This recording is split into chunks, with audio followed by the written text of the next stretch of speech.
الحمد لله نحمده ونستعينه ونستغفره ونؤمن به ونتوكل عليه ونعوذ بالله من شرور أنفسنا ومن سيئات أعمالنا من يهده الله فلا مضل له ومن يضلله فلا هادي له ونشهد أن لا إله إلا الله وحده لا شريك له ونشهد أن سيدنا ومولانا محمدا عبده ورسوله صلى الله عليه وعلى آله وأصحابه أجمعين أما بعد قال الله تبارك وتعالى في القرآن المجيد والفرقان الحميد أعوذ بالله من الشيطان الرجيم بسم الله الرحمن الرحيم ولقد آتينا إبراهيم رشده من قبل وكنا به عالمين وقال الله تبارك وتعالى في مقام آخر واذكر في الكتاب إبراهيم إنه كان صديقا نبيا صدق اللہ العظیم. میرے محترم بزرگوں دوستوں عزیز ساتھیوں، ہم پر سے گزرنے والے جو دن ہے، جو ایام ہے، جو مہینے ہیں، وہ حج کے مہینے کہلاتے ہیں. حج ایک بہت بڑا اللہ کا مقدس اور اہم فریضہ ہے، جس میں بندہ جو ہے بیت اللہ میں اپنی حاضری دیتا ہے اور اللہ کے یہاں جو ہے اپنی حاضری قبول کرواتا ہے، لبیک اللہم لبیک کی صدائیں لگاتا ہے.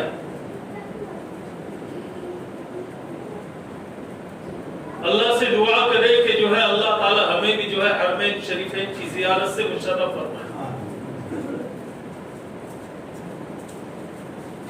یہ حج کے مہینے ہیں. حج کے عنوان سے ہمیں یہ سمجھنا ہے کہ حج کہتے کس کو ہے.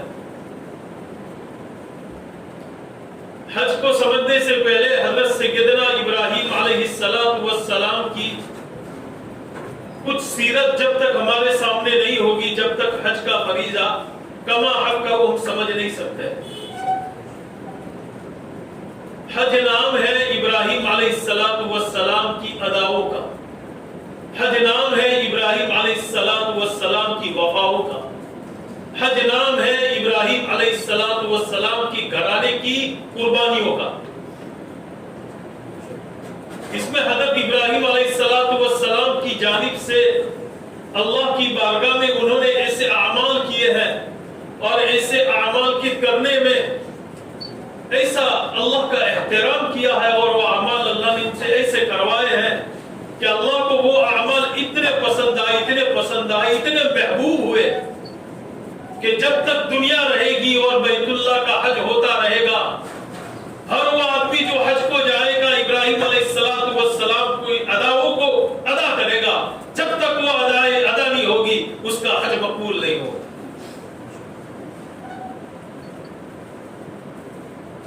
حضرت ابراہیم خلیل اللہ کی قربانیاں لگی ہے اور یہ کہ واحد نبی ایسے ہیں جن کو اللہ نے رشد و ہدایت کا جو ہے رشد و ہدایت کی دولت پہلے سے عطا فرمائی. اور یہ واحد نبی ایسے ہیں جن کے اللہ نے سب سے زیادہ امتحان لیے. تقریباً جو ہے علماء نے لکھا ہے کتابوں میں 30 کے قریب امتحان لیے ہیں اور 4 بڑے بڑے امتحانوں کا ذکر اللہ نے قرآن میں کیا ہے. جبھی تو یہ امتحانوں میں پاس ہو کر اللہ کے خلیل بنے ہیں. اللہ کے خلیل کا مطلب کہ اللہ کے دوست بنے. اللہ سے عشق اور اللہ سے محبت کوئی جو ہے سیدنا ابراہیم سے پوچھے، ان کی زندگی سے حاصل کرے کہ عشق خدا کیا ہوتا ہے.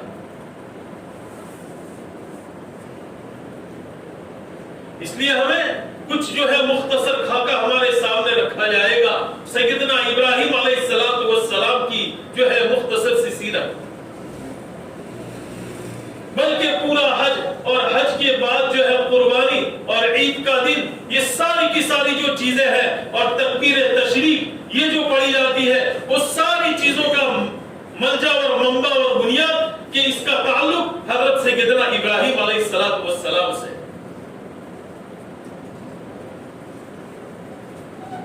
جب اللہ سبحانہ و تعالی نے آپ کو نبی بنایا، قرآن بیان کرتا ہے وَذْكُرْ فِي الْكِتَابِ إِبْرَاهِيمَ إِنَّهُ كَانَ صِدِّيقًا نَبِيًّا. اے نبی جی، حضرت ابراہیم علیہ السلام کا ذکر کتاب میں کیجیے. قرآن کہہ رہا ہے کہ وہ پیکر مجسم اور بڑے سچے نبی تھے. صدیقہ کہ صدیق اس کو کہا جاتا ہے جس نے کبھی جھوٹ بولا ہی نہ ہو. ہر قول و فعل میں جو ہے، ہر قول اور فعل میں اللہ کے یہاں اپنے اعمال کے پیش کرنے میں ہر وقت اتنے سچائی کا مظاہرہ کیا ہو، چاہے وہ تنہائیوں میں ہو یا مجمع میں ہو یا کہیں بھی ہو. نبیوں کی جو دعوت شروع ہوئی ہے، نبیوں کے اپنے گھرانوں سے شروع ہوئی ہے. قرآن کریم میں جو ہے، قرآن کریم نے یہ اسلوب بتایا ہے. جیسے کہ ہمارے نبی کے بارے میں جب آپ کو نبی بنایا گیا، سب سے پہلے حکم آیا وَأَنذِرْ عَشِيرَتَكَ الْأَقْرَبِينَ، اپنے قریبی رشتہ داروں کو، دوست احبابوں کو دعوت حق دیجیے.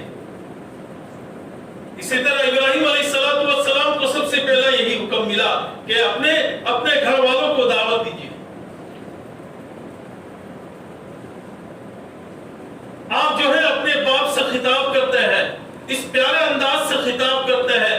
ایک تو اپنی نبی ہونے کی شان کو باقی رکھنا، والد کا احترام باقی رکھنا، ان دونوں کے بیچ میں رہتے ہوئے جو ہے پورے احترام کے ساتھ کہ اللہ کی دعوت بھی پہنچ جائے، والد کا احترام بھی نہ ٹوٹے.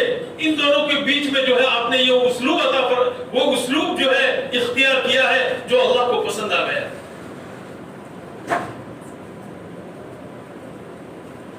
چنانچہ قرآن کریم میں ارشاد ہے اِذْ قَالَ لِأَبِيهِ وَإِذْ قَالَ إِبْرَاهِيمُ لِأَبِيهِ لِمَ تَعْبُدُ مَا لَا يَسْمَعُ وَلَا يُبْصِرُ وَلَا يُغْنِي عَنْكَ شَيْئًا يَا أَبَتِ لِمَ تَعْبُدُ.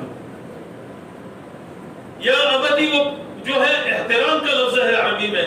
اے میرے پیارے باپ، لِمَ تَعْبُدُ، تم کیوں پوجا کرتے ہو ایسی چیز کی جو نہ سنتی ہے، جو نہ دیکھتی ہے، وَلَا يُغْنِي عَنْكَ شَيْئًا، اور نہ کچھ بھی فائدہ پہنچا سکتی ہے.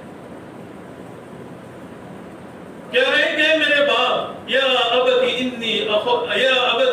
انی قد جانی من العلم ما لم یأتک فاتبعنی اہدک صراطا سویا. اے میرے پیارے، ان کا باپ تھا کون؟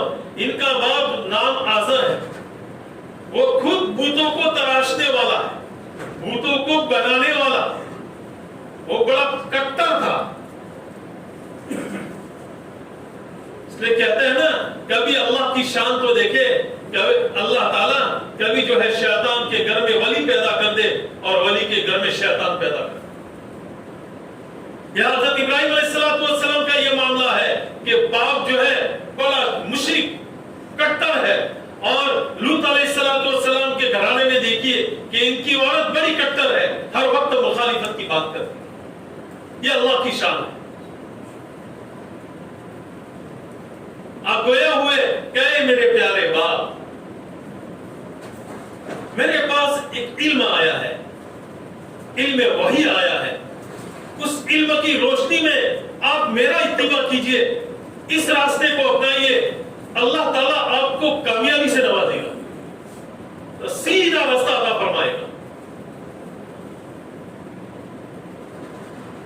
آگے یہ بات نہیں پوری ہو رہی، وہ کہہ رہے یا ابت لا تعبد الشیطان. اے میرے پیارے باپ، اے میرے مہربان باپ، شیطان کی عبادت کیوں کرتے ہیں؟ ان الشیطان کان للرحمن عصیا، کہ شیطان تو رحمان کا نافرمان ہے. وہ ہر وقت جو ہے گمراہی کی باتیں کرتا ہے، سیدھے راستے سے ہٹانے کی باتیں کرتا ہے.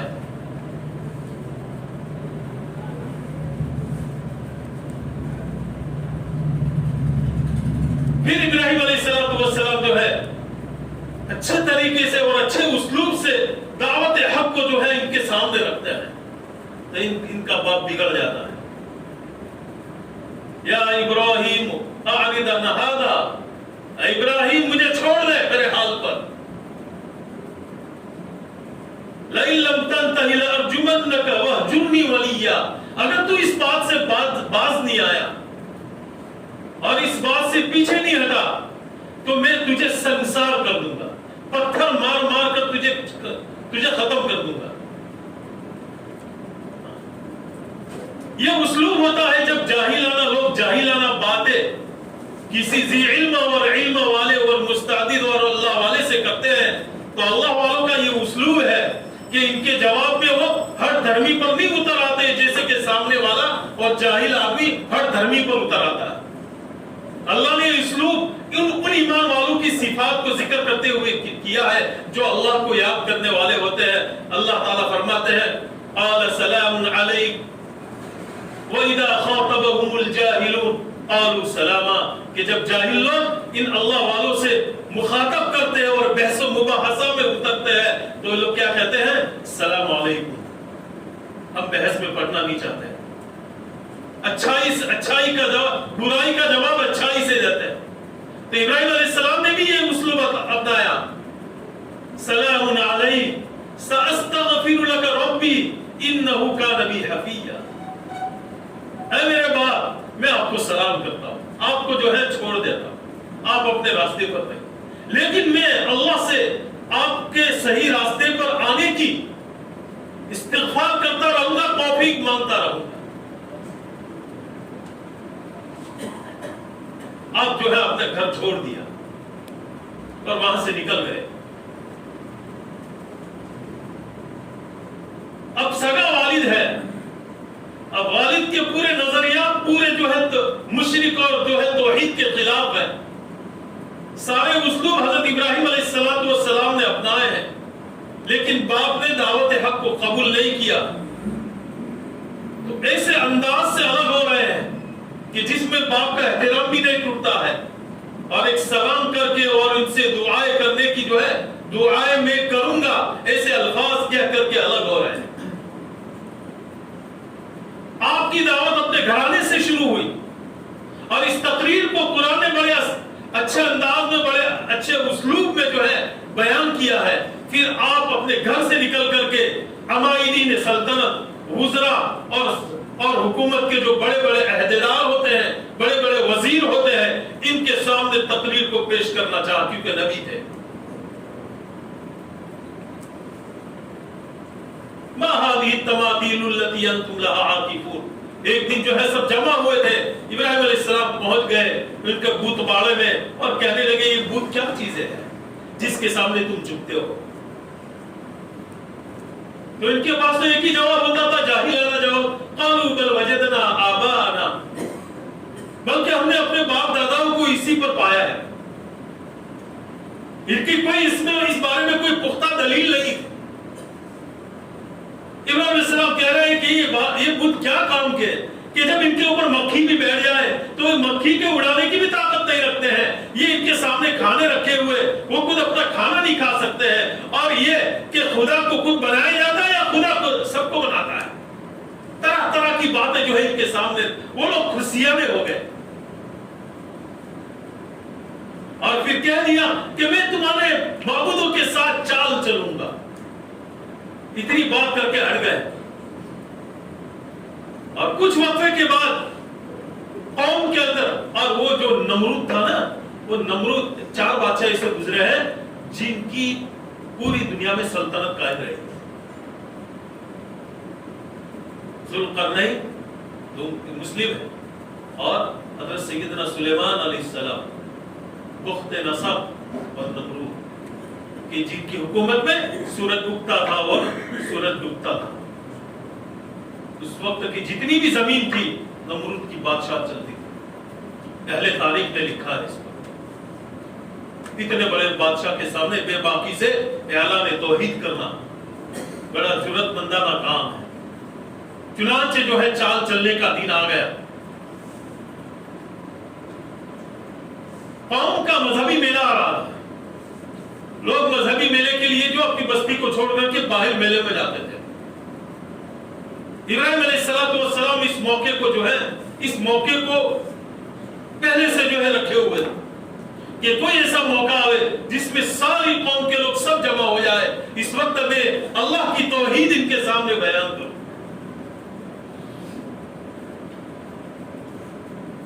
مذہبی میلہ آیا، ان کے باپ نے کہا حضرت نے ابراہیم چلنا نہیں ہے میلے میں۔ ابراہیم علیہ السلام کے اندر ان کی قوم کا درد اور غم تھا، اور اسی درد اور غم کو لیے ہوئے انہوں نے جو ایک جملہ کہا، انی سقیم، میں بیمار ہوں۔ اب جب وہ بیماری کیا تھی کہ یہی تھی کہ لوگوں کو کس طرح دعوت حق پر لائے، اس کے لیے ان کا دل بے چین تھا۔ جب ساری قوم میلے میں چلی گئی، ہوتا ہے نا بعض دفعہ جو ہے حکمت عملی ابراہیم علیہ السلام نے بہت اپنائی لوگوں کو سمجھانے میں، ذہن سازی کرنے میں، لیکن بادشاہ خود اپنے کو خدا کہلواتا تھا، بات چلتی نہیں تھی۔ ابراہیم علیہ السلام نے سوچ بچار کر کے اب حکمت سے باہر نکل کر کچھ ایسا قدم بڑھایا جائے کہ لوگوں کی سمجھ میں کھلم کھلا آ جائے۔ جب مذہبی لوگ جو ہے ان کو جو ہے ان کی قوم میلے میں چلی گئی، ابراہیم علیہ السلام نے ان کے باپ کا جو بڑا کلاڑا تھا جس سے بت بناتے تھے وہی کلاڑا لیا اور بت خانے میں پہنچ گئے، جو سب سے بڑا معبد تھا ان کا، عبادت گاہ، وہاں پہنچ گئے۔ اس میں سب سے بڑا بت تھا اور سب چھوٹے چھوٹے بت تھے۔ آپ نے دھڑا دھڑ جا کے شروع کر دیا، کسی کی ٹانگ کاٹ دی، کسی کا ہاتھ کاٹ دیا، کسی کا کان کاٹ دیا، پورے معبد میں رمڑ بھمڑ کر دیا۔ وہ بڑا جو بت تھا اس کو صحیح رکھا اور کلاڑا اس کے کندھے پہ لٹکا دیا، یہ دلیل بنانے کے لیے کہ اس دلیل کو پکڑ کر شاید کہ وہ مان جائے کہ اللہ ایک۔ شام ہوئی، لوگ آئے تو آنے سے پہلے جو ہے اپنی عبادت گاہ میں گئے، دیکھا تو عبادت گاہ کا حال برا حال تھا۔ کس نے کیا ہے، کیا ہوا؟ حکومت کے لوگ بھی آ گئے، اتنے میں بادشاہ بھی آ گیا۔ کہنے والوں نے کہا سمعنا فتى يذكرهم يقال له ابراہیم۔ کچھ جوان کہنے لگے ہم نے ایک جوان کے بارے میں بتوں کی برائی بیان کرتے ہوئے ان کا تذکرہ سنا ہے، اس کو ابراہیم کہا جاتا ہے کہ وہ ہر وقت بتوں کی برائی بیان کرتا ہے۔ فوراً جو ہے وارنٹ جاری ہوا اسے پکڑ کر لایا جائے۔ ابراہیم علیہ السلام چاہتے ہی تھے، فوراً آ گئے۔ اب سب لوگ ہیں، کہنے لگے اے ابراہیم یہ تو نے کیا ہے؟ ابراہیم علیہ السلام نے جواب دیا بل فعلہ کبیرہم ھذا فاسألوہ ان کانوا یتقون، بلکہ یہ جو کام کیا ہے ان کا جو بڑا ہے نا اس سے پوچھو، فاسألوہم، اس کو پوچھو، یہ بڑا تو حاضر تھا جب یہ ٹوٹ رہا تھا سب، ان کانوا ینطقون، اگر یہ بولتا۔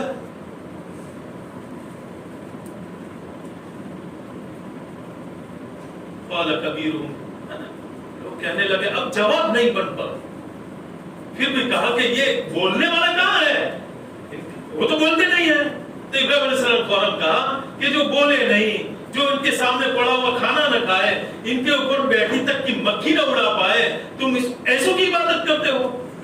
اُفٍّ لَكُمْ وَلِمَا تَعْبُدُونَ مِن دُونِ اللَّهِ فَلَا تَعْقِلُونَ، تمہارے اوپر دکھ ہو کہ ایسے خدا بنائے ایسے خدا بنائے جس سے کوئی سروکار نہیں، نہ کوئی تمہارے کام بنتے ہیں، یہ غلط اعتقاد ہے۔ سمجھا ہے توحید کو، لوگ کھسیانے ہوئے، اب کرتے نیا کر، وہ کرتے ہی نہیں، کرتے کیا نہ کرتے، مرتے کیا نہ مرتے، کوئی جواب تھا ہی نہیں، اور سب کی منڈیاں نیچے ہو گئی کہ ٹھیک ہے جو ہے اس نے جو ہے اسی نے کیا ہے۔ چنانچہ قالوا حرقوه وانصروا آلهتكم ان كنتم فاعلین، اگر تم اپنے معبودوں کی مدد کرنا چاہتے ہو، بادشاہ نے کہا تو جمع کرو ایندھن کو اور لکڑیاں جمع کرو اور جو ہے اس کو پکڑ کے اس کو آگ میں ڈال دو۔ دلیل بھی مانی نہیں اور ہر دھرمی پر اتر آئے، جاہلانہ بات پر اتر آئے۔ تو جو ہے چنانچہ کہا گیا ہے، لکھا گیا ہے، اور وہ جگہ آج بھی موجود ہے، وہاں پر جو ہے بہت بڑا گھڑا کیا گیا، کئی دنوں تک جو ہے لکڑیاں جمع ہوتی رہی۔ لوگ یہ منتیں مان مان کر لکڑیاں جمع کرتے تھے کہ میں جو ہے ابراہیم کو جلانے کے لیے یہ لکڑیاں ڈال رہی ہوں کہ اس کے ذریعے سے میرا فلانا کام ہو جائے. کئی دنوں تک وہ لکڑیاں آتی تھی. بہت بڑی آگ جلائی گئی, اتنی شدید آگ تھی, کئی دن تک تو وہ جلتی رہی, اس کو بھڑکایا گیا ہے. پرندہ بھی نہیں گزر پاتا. روایت کیا ہے کہ ہر کوئی جانور اللہ کی مخلوق اس آگ کے بجھانے میں اپنی چھوٹی چھوٹی کوششیں کرتی تھی. چڑیا جو ہے چونچ پہ پانی لے کر آتی تھی, بڑے پرندے اپنے حساب سے کوشش کرتے تھے. ایک جانور ایسا تھا, حدیث میں ابو ہریرہ کی روایت ہے کہ حضرت عائشہ رضی اللہ تعالی عنہا سے کسی نے پوچھا کہ آپ اس جانور کو کیوں مارتے ہو؟ تو حضرت عائشہ رضی اللہ تعالی عنہ نے فرمایا حضور نے اس کے مارنے کا حکم فرمایا. وہ چھپکلی ہے, حضور نے اس کے مارنے کا حکم فرمایا ہے کیونکہ یہ وہ جانور ہے جو ابراہیم علیہ السلام کی آگ کو بھڑکانے میں پھونکے مارتا سوائے دوسرے مخلوق نے, اس لیے اس کا مارنے کا حکم دیا. اور اس کے مارنے پر 10 نیکیوں کا ثواب. ایک ہی بار میں مار دے تو 20 نیکیوں کا ثواب. اللہ نے اس بات کو پسند کیا ہے. ابراہیم علیہ السلام کو آگ میں ڈالنے سے پہلے کچھ عجیب و غریب کرشمات ہوئے ہیں. وہ خلیل اللہ تھے, اللہ کے دوست تھے, اور اللہ کی قدرت کاملہ پر اتنا یقین تھا کہ فرشتوں کو بھی پیچھے بھیج دیا. سب سے پہلے جبرائیل علیہ السلام حاضر ہوئے جب ان کو گوفین میں رکھا گیا آگ میں پھینکنے کے لیے. اور گوفین جہاں لگائی گئی تھی وہ کھمبے اردن میں, جارڈن میں آج بھی لگے ہوئے پہاڑی کے اوپر. وہاں سے جو ہے کئی کلومیٹر کے اوپر جو آگ جل رہی, وہاں سے جو ابراہیم علیہ السلام کو پھینکا گیا. جبرائیل حاضر ہوئے کہ اللہ کے خلیل آپ اشارہ کیجئے, اللہ نے ہمیں آرڈر دیا ہے, اپنی مرضی سے آئے ہو کہ ہاں جاؤ, ضرورت نہیں ہے. بارش کا نظام جو چلا تھا وہ فرشتہ حاضر ہوا, جسے بھی واپس بھیج دیا. میرا رب مجھے دیکھ رہا ہے اس حال میں, کہاں دیکھ رہا ہے, ضرورت نہیں ہے. جیسے ہی گفن اٹھی ہے وہاں سے جو ہے آسمان سے ڈائریکٹ اللہ سبحانہ و تعالی فرما رہے, آگ سے مخاطب ہو رہے, قلنا یا نار, اللہ فرما رہے اے نار, اے آگ. تب دنیا کی تمام آگے اللہ سبحانہ و تعالیٰ کی آواز کے اوپر لگ گئی, ایک دم سے ٹھہر گئی. اہل تاریخ لکھتے ہیں کونی ہو جا بردن سلامتی والی, دنیا کی تمام آگے ٹھنڈی ہو گئی. اتنا اللہ کے حکم کے اوپر جو ہے ایک غیر محسوس چیز, یعنی وہ چیز جو اللہ کی مخلوق ہے آگ, اتنی متوجہ ہوئی ہے کہ جیسے جیسے لفظ نکلتے ہیں آگ ویسے ویسے اپنا جو ہے اللہ کے سامنے اپنا حکم ادا کر رہی ہے. بردن کہا تو دنیا کی تمام آگے ٹھنڈی ہو گئی. علی ابراہیم جب کہا گیا جو ہے وہ جو ہے ابراہیم علیہ السلام والی آگ ہی ٹھنڈی رہی. وسلام علی ابراہیم, سلام یعنی ایسی سلامتی والی کہ زیادہ ٹھنڈی بھی نہیں کہ آدمی کو نقصان پہنچائے, زیادہ گرم بھی نہیں, اعتدال والا موسم آپ کا کر دیا گیا. آپ اس آگ میں ہیں 40 دن, یا جو ہے ایک روایت کے مطابق 7 دن ٹھہرے رہے, لیکن 40 دن والی روایت زیادہ راجح ہے. آگ میں آپ کے لیے باغیچہ لگایا گیا, گلزار بنا دیا گیا, اور جو ہے ان کی ماں نے یہ چاہا کہ میں ابراہیم سے ملوں, تو ان کی ماں نے زور سے ابراہیم علیہ السلام تک اپنی آواز پہنچائیے کہ ابراہیم تیرے رب سے دعا کر کہ میں تجھ سے ملنا چاہتی ہوں.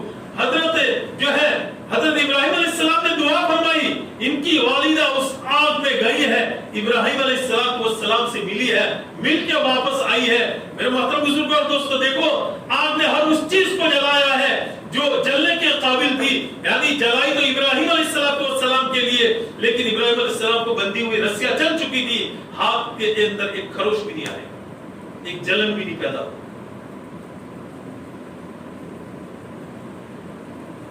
آپ کا عشق خدا اتنا قابل یقین تھا کہ فرشتوں کی مدد لینا بھی حضرت ابراہیم نے گوارا نہیں کیا، ڈائریکٹ اللہ سبحانہ و تعالیٰ سے مدد لی۔ اب جو اعمال، اب ابراہیم علیہ السلام کی جو ہے 2 ہجرت ہے، ایران کی ہجرت ہے، فلسطین کی ہجرت ہے، اور اس کے بعد آخری جو ہجرت ہے مکے کی ہے۔ آپ فلسطین سے جو ہے ہجرت کرتے ہوئے، لوط علیہ السلام آپ کے بھتیجے ہیں،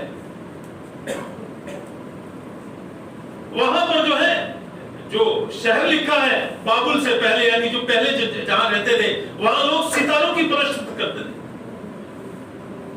وہاں پر ان کو سمجھانے کے لیے بھی ایک ایسا نرالا انداز اختیار کیا، فَلَمَّا جَنَّ عَلَيْهِ اللَّيْلُ رَأَىٰ كَوْكَبًا، جب ابراہیم علیہ السلام نے دیکھا کہ رات نے اندھیرا کر دیا ہے اور ستارے جگمگا رہے ہیں، تو کہنے لگے، قوم کے سامنے آ کر کہنے لگے، هَذَا رَبِّي، یہ ستارہ میرا رب ہے۔ کون سا ستارہ؟ جب سورج ڈوب جاتا ہے، ڈوبنے کے بعد جو ستارہ دکھتا ہے، زہرا نامی ستارہ کہلاتا ہے، جو چاند اور سورج ڈوبنے کی جگہ کے بیچ میں ہوتا ہے، جب ہم چاند دیکھتے ہیں اس کے اوپر جو ستارہ ہوتا ہے وہ زہرا، یہ میرا رب ہے۔ فَلَمَّا أَفَلَ قَالَ لَا أُحِبُّ الْآفِلِينَ، جب رات گئی، صبح ہونے لگی، ستارہ بجھ گیا، لوگوں سے کہنے لگے یہ میرا رب نہیں ہو سکتا۔ رب کے اندر دوام ہوتا ہے، رب ہمیشہ ہوتا ہے، رب میں فنائیت نہیں ہوتی ہے، رب باقی رہنا ہوتا ہے، ہمیشہ ہمیشہ سے ہوتا ہے اور ہمیشہ رہتا ہے۔ پھر جب دوسرا دن آیا تو اس وقت جو ہے چاند نمودار ہوا، آپ نے لوگوں کو جمع کیا، فَلَمَّا رَأَى الْقَمَرَ بَازِغًا قَالَ هَذَا رَبِّي، یہ چاند سب کو روشنی دے رہا ہے، سب کو اجالا دے رہا ہے، یہ میرا رب ہو سکتا ہے۔ کیونکہ اس قوم میں جو لوگ رہتے تھے وہ ستاروں کی پرستش کرتے تھے، اس لیے آپ نے سمجھانے کے لیے یہ اسلوب عطا فرمایا، یہ اسلوب جو اختیار کیا۔ جب وہ بھی غائب ہو گیا، کہنے لگے قوم سے یہ میرا رب نہیں ہو سکتا ہے، یہ کیا پرورش کرے گا، یہ تو خود مٹ جاتا ہے۔ فَلَمَّا رَأَى الشَّمْسَ بَازِغَةً قَالَ هَذَا رَبِّي هَذَا أَكْبَرُ، جب سورج کو دیکھا تو آپ فرمانے لگے یہ شمس، یہ سورج، ہاذا ربی ہاذا اکبر، یہ تو بڑا تیز ہے، یہ سب سے بڑا ہے، یہی میرا رب ہو سکتا ہے۔ جب غروب ہوا تو اس کی بھی نفی کر دی، لوگوں کو سمجھانے کے لیے یہ اسلوب اختیار کیا حضرت ابراہیم علیہ السلام، جس کو اللہ نے جو ہے اپنے اندر اپنی کتاب میں محفوظ کیا ہے۔ ہمیں بھی دعوت حق کے لیے میرے محترم بزرگوں اور دوستو، اللہ کی ذات و صفات پر اتنا ہی کامل یقین ہونا چاہیے۔ اس لیے کہا گیا کہ عید میں کیے جانے والے اعمال، یعنی عید الاضحیٰ میں کیے جانے جو اعمال ہے، ملت ابراہیمی کا ایک سبق یاد دلاتی ہے، اور حج میں کیے جانے والے اعمال کے ذریعے سے ہر سال یہ سبق دیا جاتا ہے کہ عشق اللہ سے اگر پیدا کرنا چاہے تو اللہ کے گھر کا طواف کرو، اللہ کے گھر کی زیارت کرو۔ اللہ نے اگر ہمیں کچھ مال دیا ہے، کچھ جو ہے اتنا ہمیں طاقتور بنایا ہے، وہاں کے سفر کی مشقت اٹھا کر ہم وہاں پہنچنے کی طاقت رکھتے ہیں، اور ہمارے پیچھے رہ جانے والوں کے لیے جو کافی ہو جائے تو ہم پر حج فرض ہو جاتا ہے، اور اس حج کو ادا کرنا ہر اس مسلمان پر جو صاحب مال ہے، صاحب استطاعت ہے، وہ حج بیت اللہ کی زیارت سے مشرف ہوئے اور وہاں جا کر ادائی ابراہیمی کو اپنائے، تاکہ اللہ تعالیٰ اس کے اندر عشق خدا، عشق اللہ کا عشق اس کے اندر پیدا فرما دے۔ یہ چیز ہے، اس لیے قرآن میں کہا گیا ملت ابیکم ابراہیم، یہ تمہاری جو ملت ہے نا وہ ملت ابراہیمی ہے، ہمارا پورا کا پورا دین ملت حنیف ہے، سیدھا سچا دین ہے، اور ہمارا نام رکھا گیا هو سماکم المسلمین، ملت ابراہیمی کی بنیاد پر ہم مسلمان کہلاتے ہیں۔ یہ انتخاب کس نے کیا ہے؟ اللہ نے کیا ہے۔ میرا اور آپ کا نام مسلمان ہونے کا کس نے رکھا ہے؟ کہ اللہ نے رکھا ہے۔ کس بنیاد پر رکھا ہے؟ کہ ہم ملت ابراہیم کو فالو کرنے والے ہیں، کہ حضرت ابراہیم علیہ السلام کا طرز اور آپ کی زندگی میں جو واقعات ہے قرآن میں یوں ہی بیکار پیدا نہیں کیے ہیں، جو اسلوب حضرت ابراہیم علیہ السلام نے اپنائے، آپ کی زندگی میں جو اللہ عشق خدا کے جو جوہر اور جو قیمتی پہلو ہمیں نمایاں قرآن کر کے دیتا ہے اور اس کو جو روشن کرتا ہے، اس کے ہمیں اتباع کرنا چاہیے، اس کے پیچھے چلنا چاہیے، اس کے لیے احادیث اور اور نبی کریم صلی اللہ علیہ وسلم کی پوری مبارک زندگی اور آپ کی پوری سیرت ملت ابراہیمی کا جو ہے دور کرا. اللہ تعالیٰ جو ہے ہم سب کو کہنے سننے سے زیادہ عمل کی توفیق عطا فرمائے.